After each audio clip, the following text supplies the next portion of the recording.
ഇറാനെതിരെ UN security കൗൺസിലിൽ പ്രമേയം അവതരിപ്പിക്കാൻ നീക്കങ്ങൾ ആരംഭിച്ച America, UAE, Saudi Arabia, Kuwait, Qatar തുടങ്ങിയ രാജ്യങ്ങളുടെ പിന്തുണയോടുകൂടിയാണ് നീക്കം നടക്കുന്നത്. കച്ചവട കപ്പലുകൾക്കെതിരായ ആക്രമണം നിർത്തിയില്ലെങ്കിൽ ഇറാനെതിരെ ഉപരോധം ഏർപ്പെടുത്താനും സൈനിക നടപടികൾക്കുള്ള നീക്കങ്ങൾ തുടരണമെന്നും ആവശ്യപ്പെട്ടിട്ടാണ് പ്രമേയമെന്ന് US state secretary Marco Rubio വ്യക്തമാക്കിയിട്ടുണ്ട്. ആദ്യം ആ പ്രതികരണത്തിലേക്ക്. All we're asking them to do is to condemn it, to call on Iran to stop blowing ships, to remove these mines, and to allow humanitarian relief to come through, because there's humanitarian aid that's trapped. That's it. This is a very modest request. And if you're telling me that the international community and hundreds of countries cannot rally behind that, then I don't know what the utility of the UN system is, if it can't even solve something as straightforward as that. And I think to both the Chinese and the Russians, I would argue and have argued that it is in their interest for that resolution to pass and for pressure to be brought on Iran, because it is in their interest not to see international waterways, including the Straits of Hormuz, be closed down and cause economic chaos to dozens and dozens of countries around the world. Yes, വാർത്താ വിശദാംശങ്ങളുമായി ഐസൻ ജോസ്. ഐസൻ, ഈ യുദ്ധം അവസാനിക്കും എന്ന് പറഞ്ഞിരിക്കെ, അല്ലെങ്കിൽ അത്തരം നടപടികൾ പുരോഗമിക്കുന്നതിനിടെ ഈ പ്രമേയം വരുന്നു എന്ന് പറയുമ്പോൾ ഇറാനെതിരായ നീക്കങ്ങൾ അവസാനിക്കുന്നില്ല എന്ന് വേണ്ടേ മനസ്സിലാക്കാൻ? തീർച്ചയായും ഇറാനെതിരായ നീക്കങ്ങളുടെ ഭാഗമായി ഒരു സൈനിക സംവിധാനങ്ങളെ പ്രതിരോധത്തിനായി ഒരുക്കുക, അതായത് UN സെക്യൂരിറ്റി കൗൺസിലിൻ്റെ ഭാഗമായി സൈനിക സംവിധാനങ്ങളെ ഒരുക്കുക എന്നൊരു നിലപാടാണ് ഇപ്പോൾ അമേരിക്ക മുന്നോട്ട് വയ്ക്കുന്ന ഒരു നീക്കമായി നമുക്ക് മനസ്സിലാക്കാൻ സാധിക്കുന്നത്. അതിൽ ഏറ്റവും നിർണായകമായത് ഭാരതത്തിൻ്റെ വിദേശകാര്യമന്ത്രി പോലും പലതവണ ആവർത്തിച്ച ഒരു വിമർശനം തന്നെയാണ്.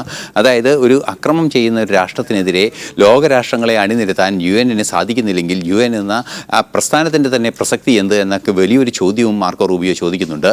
മറ്റൊരു പ്രധാന വിഷയം എടുത്തു പറയേണ്ടത് ഒരു പ്രമേയം, അതായത് UN സെക്യൂരിറ്റി കൗൺസിലിൽ ഒരു പ്രമേയം അവതരിപ്പിക്കാനുള്ള നീക്കങ്ങൾ US നടത്തുമ്പോൾ അതിനെ പിന്തുണയ്ക്കുന്നതിന് ഖത്തറിൻ്റെയും സൗദി അറേബ്യയുടെയും UAEയുടെയും ഒക്കെ പിന്തുണയോടുകൂടി അത്തരം ഒരു നീക്കങ്ങൾ നടത്തുമ്പോൾ ആ നീക്കം നേരത്തെയും നടത്തിയിരുന്നു. അതായത് നേരത്തെ ഈ സമാന രീതിയിലുള്ള നീക്കം ബഹ്റൈൻ്റെ ഭാഗത്തു നിന്നുണ്ടാവുകയും അത് UN സെക്യൂരിറ്റി കൗൺസിലിൽ കൃത്യമായി അവതരിപ്പിക്കപ്പെടുകയും ചെയ്തപ്പോൾ ആ പ്രമേയത്തെ വീറ്റോ ചെയ്തത് റഷ്യയും അതുപോലെ തന്നെ ചൈനയുമാണ്. ഈ റഷ്യയും ചൈനയും ചേർന്ന് അത് വീറ്റോ ചെയ്യരുത് എന്നൊരു നിർദ്ദേശം, അല്ലെങ്കിൽ ഇത്തരം ഒരു നിർദ്ദേശം, അതായത് സാമ്പത്തിക ഉപരോധം ഏർപ്പെടുത്തുക, അതുപോലെ തന്നെ മറ്റു സംവിധാനങ്ങൾ ഏർപ്പെടുത്തുക, സാമ്പത്തികമായി ഞെരുക്കുന്ന ചില ഉപരോധങ്ങൾ ഇറാനെതിരെ ഏർപ്പെടുത്തുക, അതുപോലെ തന്നെ സൈനിക സംവിധാനം, ഒരു സംയുക്ത UN പീസ് കീപ്പിംഗ് ഫോഴ്സ് എന്നൊക്കെ പറയുന്നത് പോലുള്ള സംവിധാനത്തെ ഈ ഉത്തരവാദിത്തങ്ങൾ ഏൽപ്പിക്കുക എന്നൊരു നിലപാടാണ് അദ്ദേഹത്തിൻ്റെ ഭാഗത്തു നിന്നുണ്ടായിരിക്കുന്നത്.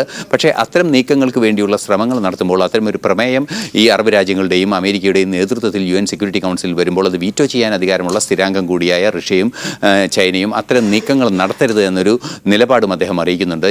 ഇറാനെതിരെ ഉപരോധം തുടരുക, ആവശ്യഘട്ടങ്ങളിൽ സൈനിക നടപടി ഉണ്ടാവുക, അത്തരമൊരു നീക്കം നടത്തുന്നതിനെ ഒരു പ്രമേയം ഉണ്ടാവുക, ആ പ്രമേയത്തെ UN സെക്യൂരിറ്റി കൗൺസിൽ അംഗീകരിക്കണം എന്നൊരു ആവശ്യമാണ് ഇപ്പോൾ അമേരിക്ക മുന്നോട്ട് വെച്ചിരിക്കുന്നത്.